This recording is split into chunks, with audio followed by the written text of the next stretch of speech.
आपको सिखाएंगे list of heading. Because मुझे स्टूडेंट का कमेंट आया कि सर मुझे लिस्ट ऑफ हेडिंग के बारे में बताओ कि मैं कैसे कर सकता हूँ। You can see on your screen IELTS result 9 band score in reading, 9 band score in listening. So 100% you are watching your favorite channel IELTS वाला India and I'm damn sure that कि आप भी ऐसा स्कोर हासिल कर सकते हो। But थोड़ा सा लिटिल बिट आपको मेहनत करने की ज़रूरत होगी, जिसे हम इंग्लिश में हार्ड वर्क बोलते हैं। बिकॉज विदाउट हार्ड वर्क हमें कभी भी सक्सेस नहीं मिलती। So by grace of God, I trust in Vaheguru and I belong to Sikh family. So you should also trust in God and yourself. अगर अपने ऊपर विश्वास रखोगे, उस परमात्मा में, उस वाहेगुरु में, उस गॉड में ट्रस्ट रखोगे तो 100% आप भी अपना एग्ज़ाम क्रैक कर सकते हो। 1 और 2 एग्ज़ाम देने के बाद स्टूडेंट हार मान लेते हैं, गिव अप कर देते हैं।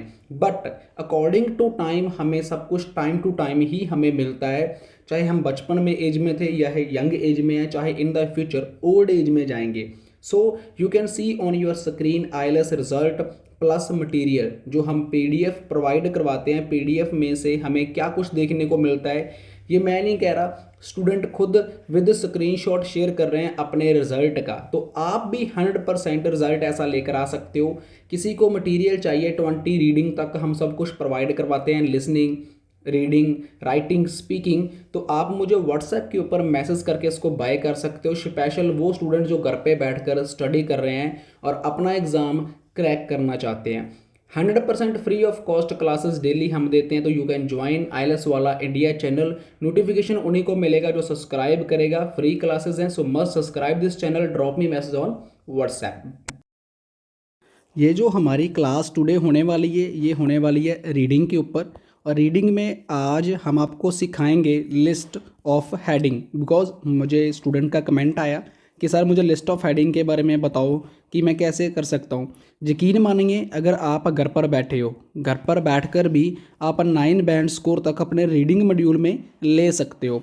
फॉर एग्जाम्पल दैट यहाँ पर एक वर्ड लिखा है हाउ RSA वर्क्स, मतलब कि RSA जो संस्था है ये काम कैसे करती है। और यहाँ पर 1 to 10 जितने भी वर्ड्स अवेलेबल हैं इन सब का मीन्स आपको बहुत अच्छे तरीके से पता है। बट सबसे बड़ी चीज़ है टिप्स एंड ट्रिक्स।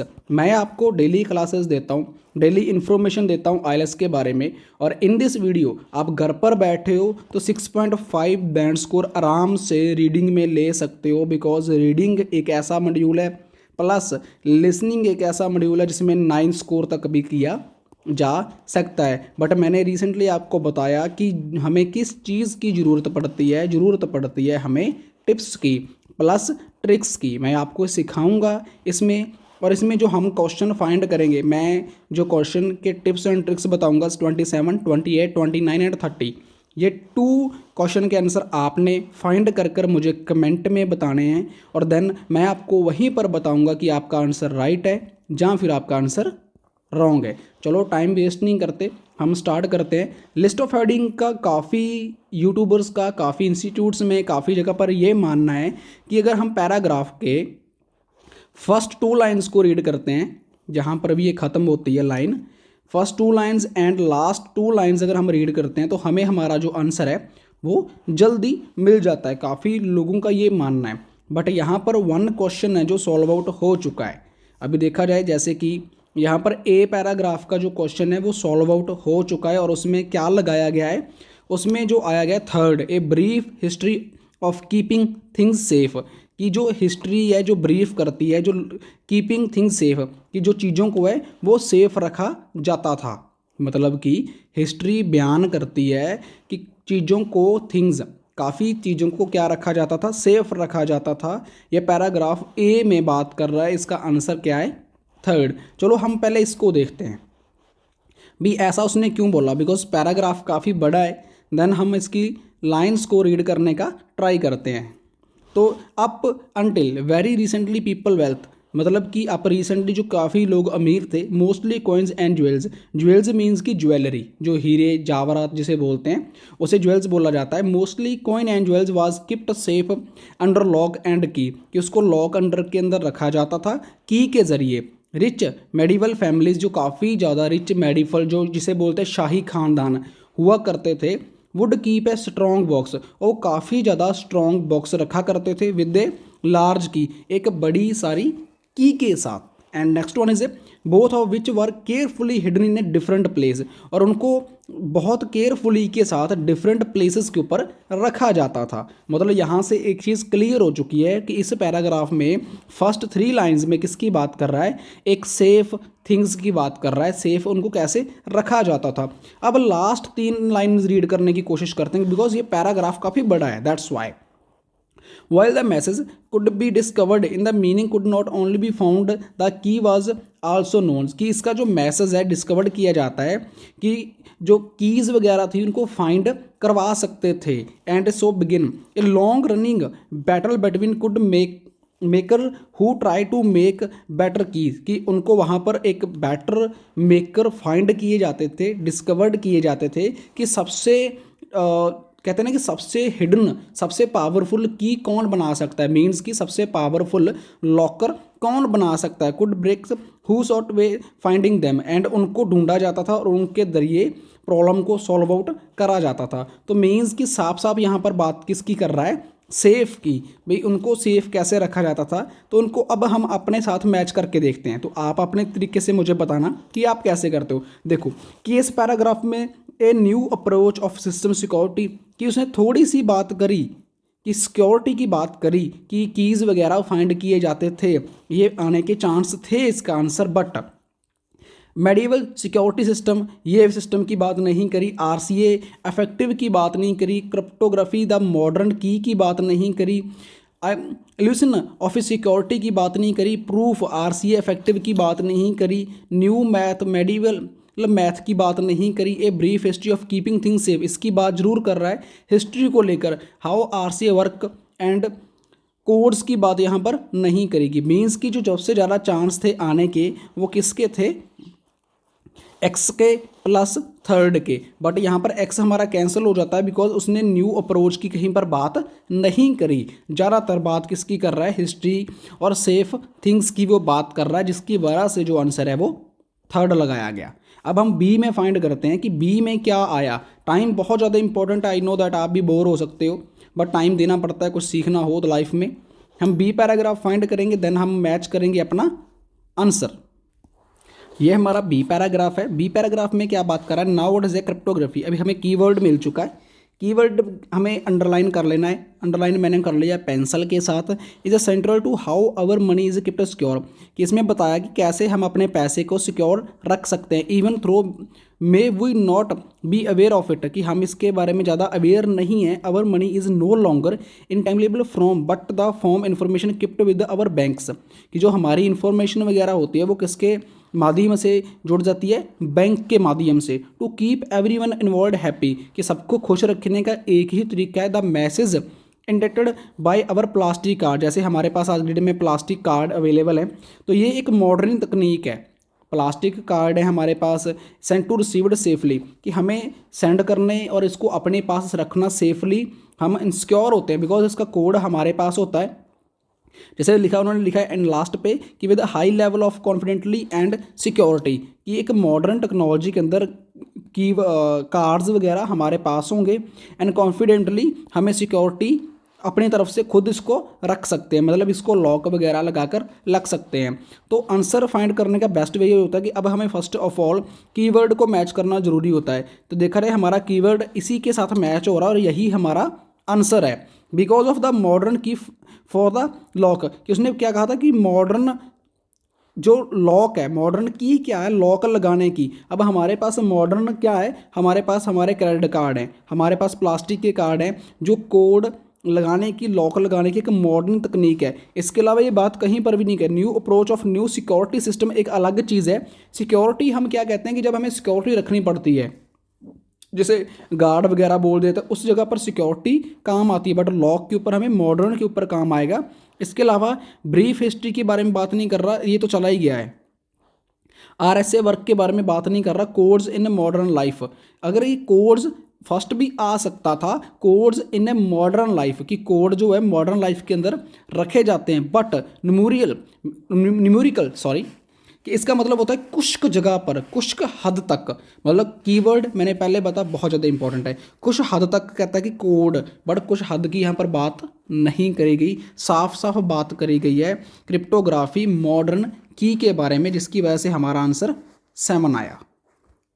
समझ में आया कैसे? बिकॉज आप एक लिस्ट ऑफ हेडिंग उठाना, उसमें आपके अगर 10 दिए गए हैं, 10 आपको दिए गए हैं, आपके ओनली जो मैच करेंगे वो ओनली 2 करेंगे। जैसे यहाँ पर कौन से मैच कर रहा है, यहाँ पर मैच कर रहा है ओनली 1 और 7, ये दोनों मैच कर रहा है। इन दोनों में से कौन सा मेरा राइट आंसर है, मुझे वो फाइंड करना होगा। वो फाइंड करवाने में मेरी हेल्प कौन करेंगे, मेरी हेल्प करेंगे मेरे कीवर्ड्स।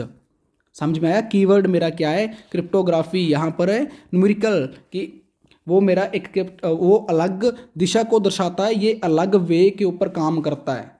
सो मेरा जो राइट आंसर है वो कौन सा चला जाता है, कीवर्ड। अगर मैं मैच करके देखूं तो मुझे कीवर्ड ही अपना मैच करना है, क्वेश्चन विद आंसर। तो मेरा आंसर है 7, राइट। अब नेक्स्ट जल्दबाजी में वो भी जल्दी जल्दी करेंगे सी का।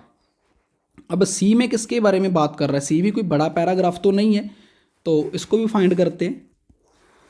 न्यूमेरिकल कोड्स मतलब जिसकी एक नंबरिंग होती है, जिसके ऊपर नंबर वगैरह लिखे होते हैं, हमें वो चीज़ के बारे में बताता है। And plus history, keeping things safe के बारे में, आरसीए वर्क के बारे में, न्यू मैथ जैसे टेक्नोलॉजिकल अपने की देखो कोडिंग वगैरह जिसे बोलते हैं, उसके ऊपर काम करता है। तो सी में देखते हैं the practical level, on a practical level it's a clear that the work of code maker, की जो वर्क है कोड मेकर का, has been introduced into our daily financial lives, की हमारी ज़िंदगी के अंदर वो काम कर रहा है। Our credit cards have 16 digital number. आपने कोई भी क्रेडिट कार्ड उठाया होगा, क्रेडिट कार्ड हो चाहे आपके वीज़ा कार्ड हो, कोई भी कार्ड आपके पास हो, उसके ऊपर जो नंबर लिखा होता है 3-5 से स्टार्ट होता है, तो वहाँ से पता चलता है कौन सा कार्ड है। तो वो 16 डिजिट नंबर का होता है। यहाँ पर नंबर्स बोल दिया गया है, वहाँ पर न्यूमेरिकल बोला गया है कि उसे भी नंबर बोलते हैं। On the front end 3 digit number on the back, कि 3 नंबर उसके बैक के ऊपर होते हैं, जैसे कोड जब बोला जाता है। एंड 16 डिजिट नंबर होते हैं उसके फ्रंट के ऊपर होते हैं। तो उसमें एक चिप लगी होती है, the chip can be do all source, कि जो वहाँ पर पीछे एक चिप लगी होती है गोल्डन कलर की, वो सभी नंबर्स को ऑपरेशंस करती है, ऑपरेट करती है, और उसी के ऊपर काम होता है। Finally we also have a personal identification number which we all need to memorise, कि हमें एक पर्सनल, जो हमें पर्सनल नंबर है जो याद रखना होता है, उसको क्या बोलते हैं हमारा, जब हम कोड डालते हैं, जब हम पैसा निकालते हैं तो वहाँ पर 4 डिजिटल कोड मांगता है, उसे बताया गया कि आइडेंटिफिकेशन नंबर है जो हमें मेमोराइज, मतलब कि अपनी मेमोरी में नीड होती है उसको हमेशा याद रखने की। All these numbers from a type cryptographic key, किसो जो सब नंबरों क्या बोला जाता है, cryptographic. However as well shall see the modern crypto system are very different in the way of key are used, कि जो की वगैरह यूज़ करते थे, लॉक वगैरह को ओपन करते थे, बट कार्ड है जो टोटली डिफरेंट है। कार्ड को यूज़ कर हम वो चीज़ें कर सकते हैं। तो साफ साफ यहाँ पर जो आंसर दिख रहा है वो फर्स्ट ही दिख रहा है, बिकॉज यहाँ पर न्यूमेरिकल मीन्स की जो नंबरिंग की बात कर रहा है, codes in a modern life, इसी की बात कर रहा है, न्यूमेरिकल कोड्स की वो बात कर रहा है। बिकॉज अगर क्रिप्टोग्राफी की बात करें तो ये 7 और A, ये दोनों B और C में क्या पता जब आप कर रहे हो तब आप उल्ट फुल्ट लगा दो, बट वहाँ पर किसकी हेल्प होगी, हमारे कोड की हेल्प होगी। आपने क्रिप्टोग्राफी देखा, यहाँ पर दोनों में आप कंफ्यूज हो जाओगे कि यार मैं B में लगाऊं या मैं C में लगाऊं, बट B का क्वेश्चन आंसर ये है, C का क्वेश्चन आंसर ये है। वहाँ पर आपकी हेल्प किसने की, यहाँ पर हेल्प की आपकी मॉडर्न की ने समझने में, पर यहाँ पर न्यूमेरिकल मीन्स की नंबरिंग ने, नंबरिंग कोड ने आपकी हेल्प की आपका आंसर फाइंड करने में, जिसकी वजह से आप सी का आंसर काफ़ी जल्द बहुत अच्छे तरीके के साथ फाइंड कर गए। सो मे बी मुझे समझाने में थोड़ी बहुत ही गलती हो सकती है, शायद आप समझ भी रहे होंगे कि मैं क्या कहना चाहता हूँ, क्योंकि जो कहते हैं ना कि जब बच्चा चल रहा होता है, जब बच्चा कोशिश खुद करता है चलने की, उसको बाप या उसकी माँ उसको सहारा दे देती है, उसकी थोड़ी सी अपनी फिंगर वगैरह उसको पकड़ा देती है, तब बच्चा अपने पैरों से चलना शुरू हो जाता है। ब्रदर सिस्टर आप सब मेरी फैमिली हो, मैं सिर्फ आपको अपनी फिंगर फड़ा सकता हूँ, चलना आपने है। मैं आपको बता सकता हूँ कि ये कीवर्ड के जरिए कैसे फाइंड कर सकते हो आप आंसर, कैसे आप चीज़ों को सॉल्व आउट कर सकते हो। जस्ट मैं आपकी इतनी हेल्प कर सकता हूँ और भगवान की कृपा से अगर आप भगवान में ट्रस्ट करते हो, इतनी हेल्प 100% आपकी 6.5 बैंड स्कोर लेकर आने में ज़रूर हेल्प करेगी, क्योंकि मेरे स्टूडेंट के रिजल्ट 9 बैंड स्कोर भी आते हैं रीडिंग में। सेम ऐसे ही मैं उनको सिखाता हूँ। अब रह गए हमारे पास 2 क्वेश्चन कौन से, डी और ई। अब इसके आंसर है जो वो आपने फाइंड करने। आप सोच रहे हो कि मैं इतनी जल्दी वीडियो क्यों बंद कर रहा हूँ, क्योंकि मैंने ये फाइंड करने थे। उसकी वजह ये है कि ज़्यादा वीडियो लंबी हो जाती है, आप भी बोर फील करते हो। अब आपने क्या आंसर फाइंड करने हैं, डी और ई मुझे कमेंट में बताने हैं। स्क्रीनशॉट ले लो, चाहे ऐसे सॉल्व आउट करो। ये है हमारा डी और ये है हमारा ई। अब इसके आंसर आपने फाइंड करने हैं और ये रहा आपका मैचिंग सिस्टम, यहाँ पर आपने मैच करने हैं और मुझे कमेंट में बताना है कि आपका आंसर क्या है। Then I will send you, मैं आपको बताऊंगा कैसे। और कोशिश करेंगे डेली और अच्छे तरीके से आप लोगों को समझाने की, और अच्छे तरीके से आप लोगों को हर चीज़ क्लियर करने की, बिकॉज टाइम ही सबसे बड़ी इंपॉर्टेंट थिंग है। So do it and comment me, subscribe this channel for more video.